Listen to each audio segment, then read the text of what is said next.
yo me pongo a pensar, ¿cuál es el talento oculto que tiene Pedro Sánchez para sobrevivir en el poder? O sea, hay tantos escándalos alrededor de la administración de Pedro Sánchez, que es una especie de ave fénix de la política española.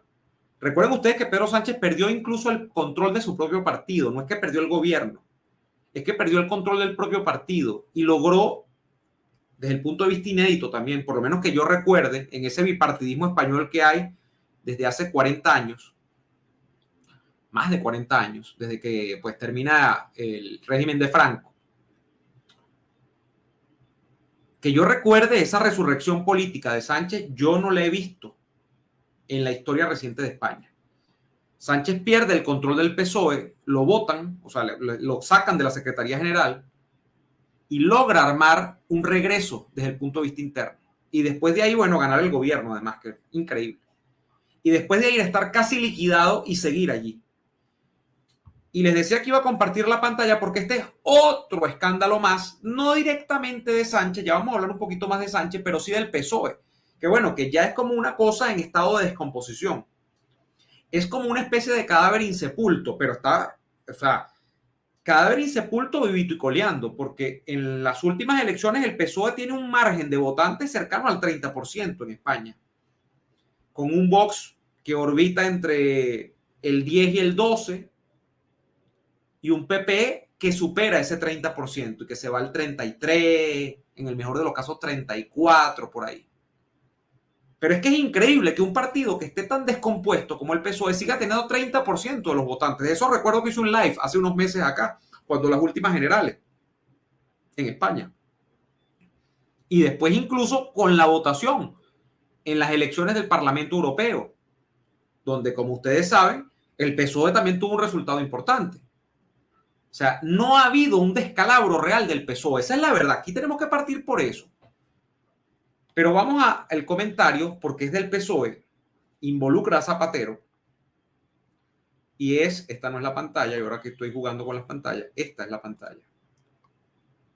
Y es que mañana arranca un juicio en España contra este caballerito que está acá, que tuvo un dulce viejecillo que tiene nada más y nada menos que casi 90 años, 89 años, se llama Raúl Morodo y fue el embajador de España en Caracas hasta el año, creo que fue aquí lo dice, hasta el 14.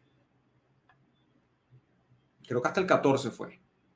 Sí, cuando entró Rajoy, porque él creo que lo cambiaron cuando llega Rajoy, porque él era el embajador en España, el embajador en Venezuela de España, cuando estaba Zapatero todavía en el segundo gobierno de Zapatero, pero yo creo que en el primer gobierno también estuvo, habría que precisarlo. Pero el caso es que este caballero, como dice acá, Cocuyo, creo que sí, efecto Cocuyo, el embajador de España en Venezuela, Raúl Morodo, será juzgado este lunes, 14 de octubre, en la Audiencia Nacional de España, por supuesta defraudación fiscal de las ganancias de casi 4.5 millones de euros. Mira, no, ojo, déjame un vuelto, que obtuvo su hijo Alejo de los negocios con la estatal petrolera PDVSA entre el 2013 y 2014.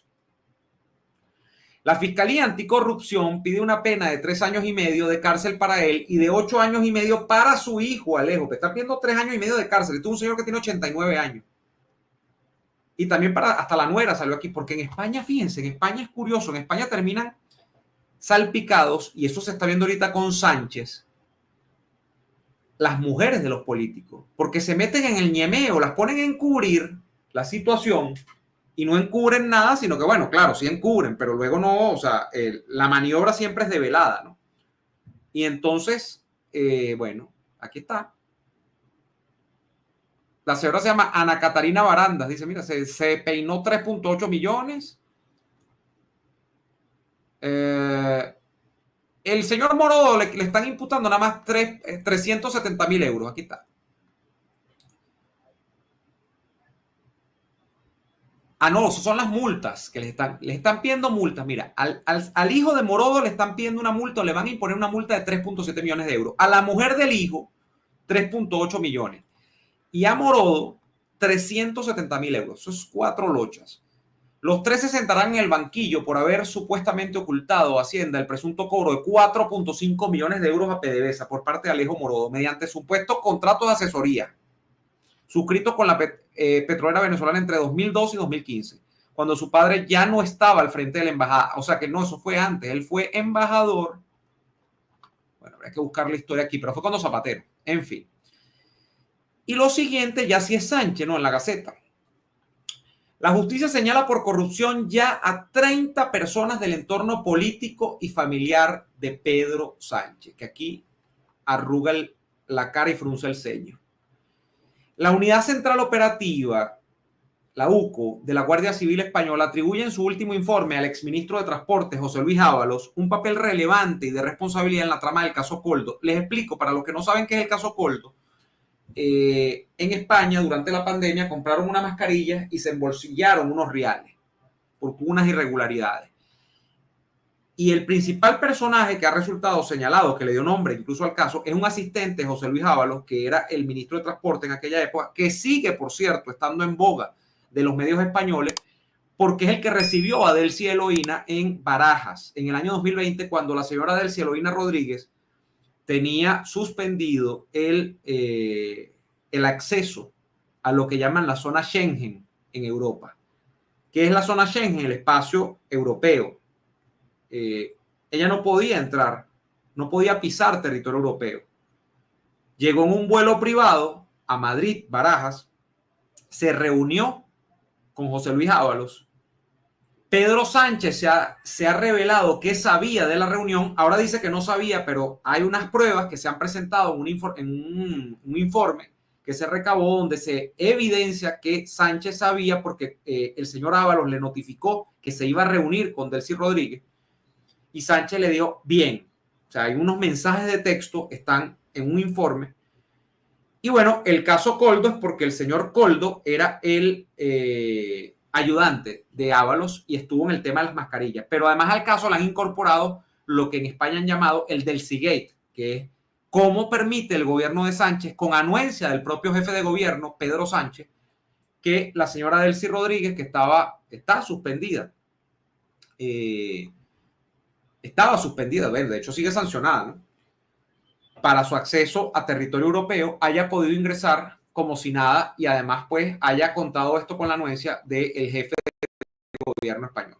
Entonces, bueno, ahí hay un escandalazo y puedo terminar de leer esto de las 30 personas de Sánchez. Dice: el Instituto Armado sostiene que se debería investigar qué relación tendría el exministro, que es Ábalos, con la organización criminal y los hechos investigables, y explica que gracias a las evidencias de Aldama y Coldo, Aldama es un empresario español que también está metido en el caso, y las conversaciones interceptadas, hallaron relación de carácter económico entre Aldama, Coldo, Ábalos y bueno, y aquí viene, según consta en un informe, el 16 de julio del 2020, reunieron al presidente de gobierno, a quien Aldama, en conversaciones con personas de su círculo más próximo, se refiere como el número uno.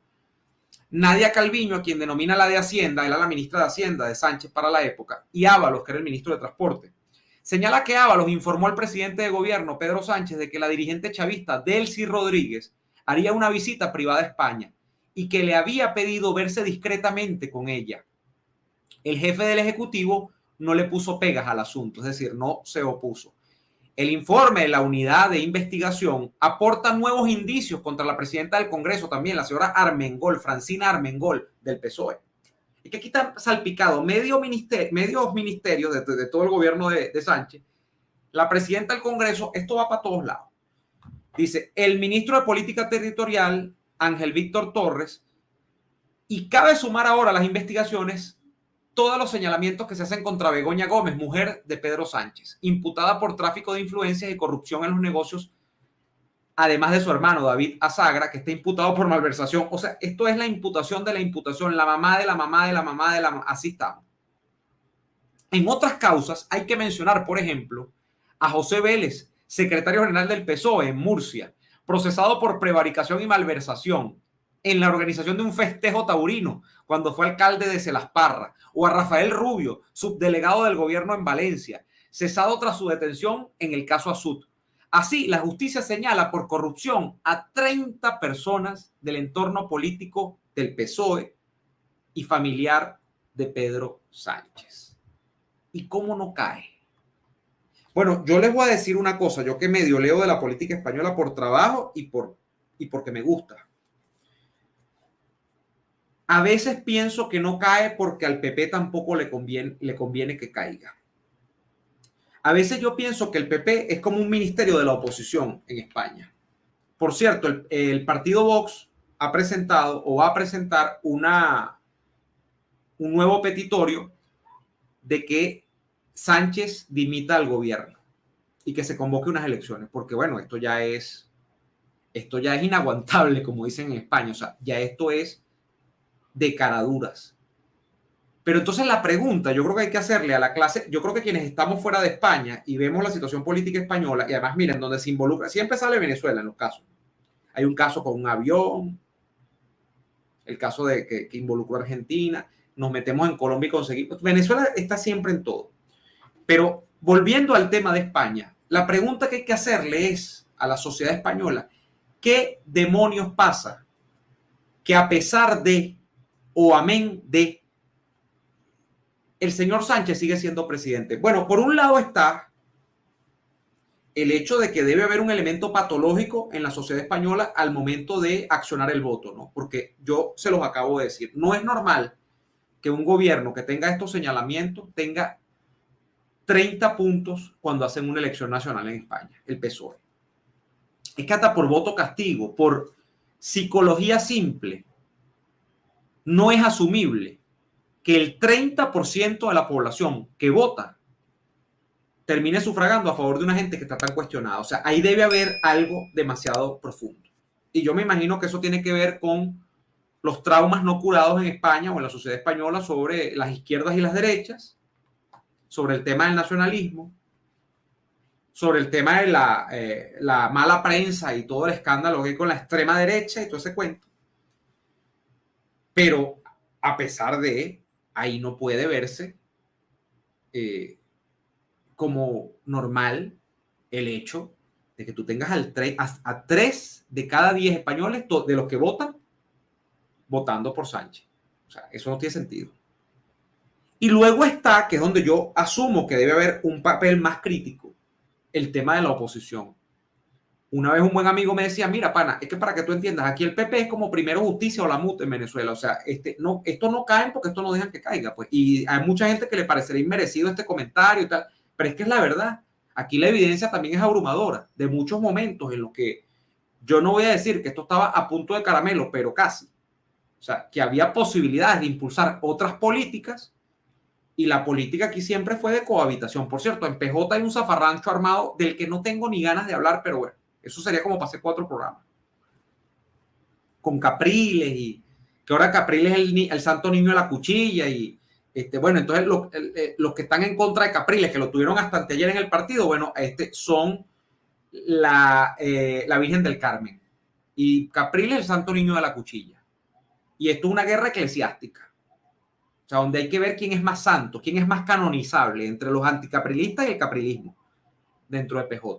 Pero entonces, esa política de cohabitación, esa política de mampareo, que en muchos casos ha tenido el PP con el PSOE, y que obviamente forma parte de acuerdos de lo que podríamos llamar el Estado profundo español, es lo que hace que esto sea así. O sea, esto no hay otra explicación. Este gobierno ha debido caer hace rato, el de Sánchez. Y tú me dirás, bueno, en Venezuela Maduro, no, pero es que en España hay democracia todavía. En España hay instituciones todavía. O sea, que tú me digas, no, ¿cómo se explica que Maduro, si bueno, si no tiene la mayoría de la gente? Bueno, pero es que eso en Venezuela no es determinante. Si tú tienes la mayoría de la gente no la tiene. Son otros los factores los que definen si el señor Maduro sigue o no sigue. En España, en teoría, al haber instituciones y haber un juego político democrático hasta ahora, que está amenazado, pero que hasta ahora es democrático, oye, esos resortes institucionales, esos partidos, esas organizaciones, esos cuerpos de la sociedad civil han debido accionar para que este caballero cese en su mandato. Y eso no ha pasado.